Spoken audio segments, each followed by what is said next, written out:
புரியுதா? சிவசொத்து எடுத்துக்கிட்டு வந்த தங்கத்தை வந்து கோயில் கட்டி கணக்குடி வரும் குதிரையை ஆள் விட்டான். எல்லாரும் சொன்னாங்க, போதே கொண்டிலையோ இன்று ஒரு இடையூர் எனக்குண்டோ எண்டோள் முக்கண் எம்மானே நன்றே செய்வாய் கொடை செய்வாய் நானோ இதற்கு நாயகமே. நீ நல்லது பண்ணினாலும் தப்பு பண்ணினாலும் எனக்கு என்னடா கவலை, என்ன வேணாலும் பண்ணிக்கோ. விலமதிக்க முடியாத மாணிக்கத்தன் மூல நட்சத்திரத்தை வாங்கினவரும் மாணிக்க வாசகன். எத்தனை மாணிக்கம் சேர்த்துருச்சு.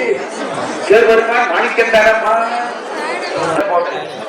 திருவாதூர் சொந்த ஊர் போக, சொந்த ஊர்ல போட்டா எல்லாருக்கும் தெரியும், மானம் போயிடும். திருச்செந்தூர்ல பாட்சா காதல் பாட்சான்னு